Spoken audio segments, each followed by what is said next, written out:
Okay, welcome to our local program, BelAhdan, the show that brings the other voice of Arab American to your living room.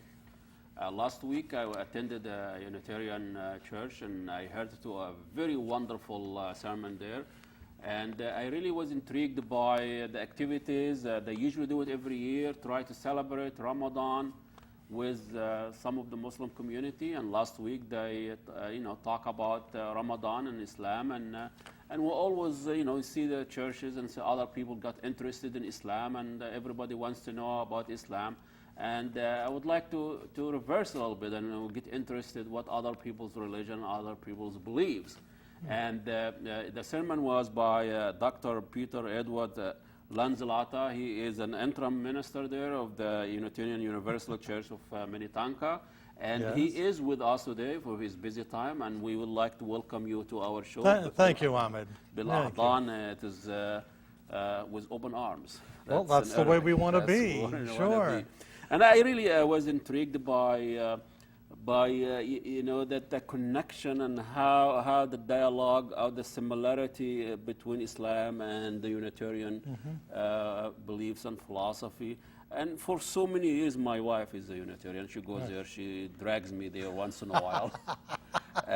Like a lot of the men. That's a lot of men. But I always told her that the more I know about Unitarian philosophy, Unitarian religion, and Unitarian beliefs, and I think of them as a closet Muslims. Well, in a lot of things. So, touch a little bit about some of this. You study religion and you taught religion, and your credential, it's an amazing, impressive. I don't think we have the time to go through it. But talked about us the foundation of Unitarian Church, and that some of the dialogue or the similarity between the different religions, that we all have the same God, same beliefs. And well, we do stand in the same line of Western spiritual tradition, Judeo-Christian Islamic heritage. It's just that we are a dissenting church from the orthodoxy of Christianity. In many ways, we are your theological cousins because we believe in only one God. And we, of course, suffered certain persecution for that because we didn't go along with the Pope and Calvin and all the people who created the creeds and the doctrines. We believe in that undivisible unity of God. And we also, in the universalist side of us, we believe that you create your own heaven and hell, and it's not necessarily a place you go to. And of course, maybe that take us to the original sin. Yes, we objected to that. We really believe that there is a dignity and a worth in every human being, and that it is what they are taught that will corrupt or undermine them, not that they have some kind of inherent flaw in them. So that also means that it's up to the person, and as you say, you create your own heaven. No matter we don't know where that is. It's not necessary up or physical, down. Right. It's often right here. So and this is very strong in Islam, the unity of God. Qul huwa Allahu ahad, Allahu samad, Allahu ahad. That is God is ahad, one God, and also. The inclusiveness in Unitarian, you're all open to other religions. So right. We have a universal respect and a tolerance of any responsible expression of faith and worship in the search for meaning.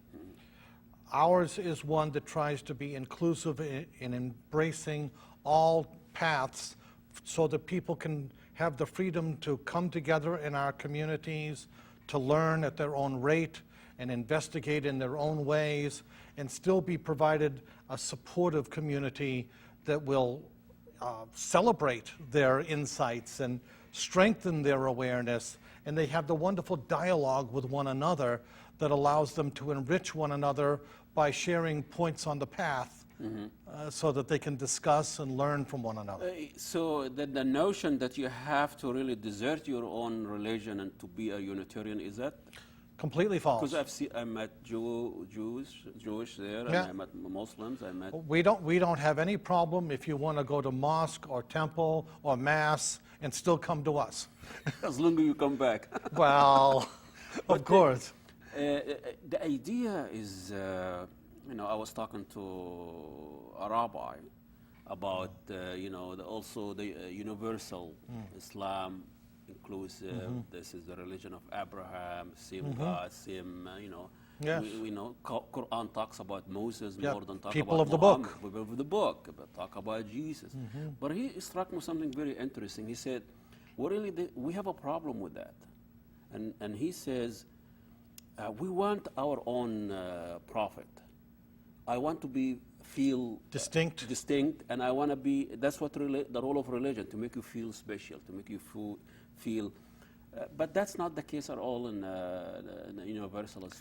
No, we believe that everyone is a child of God, and that everyone has the right of claiming their spiritual tradition, more or less, as it speaks to them, and that whatever their relationship to God is, and it takes many forms as a Unitarian Universalist, it is their personal decision and not bound by a tradition, a creed, or a book. I see. It's their life experience that teaches them about wisdom and compassion. Activism and social justice is huge. Yes. In the Unitarian Church. Talk a little bit about this tradition. Well, part of the reason why we're willing to speak out is because we understand that people deserve rights and freedom and dignity just because of who they are, and that it isn't something that we should tolerate any kind of injustice.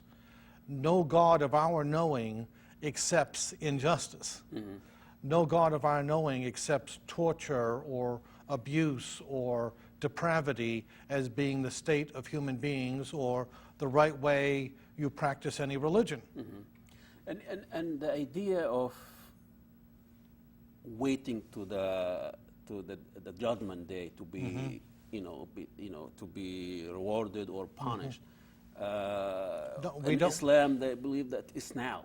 Yes, social justice exactly. Now. And every single moment is a moment where you need to practice your truth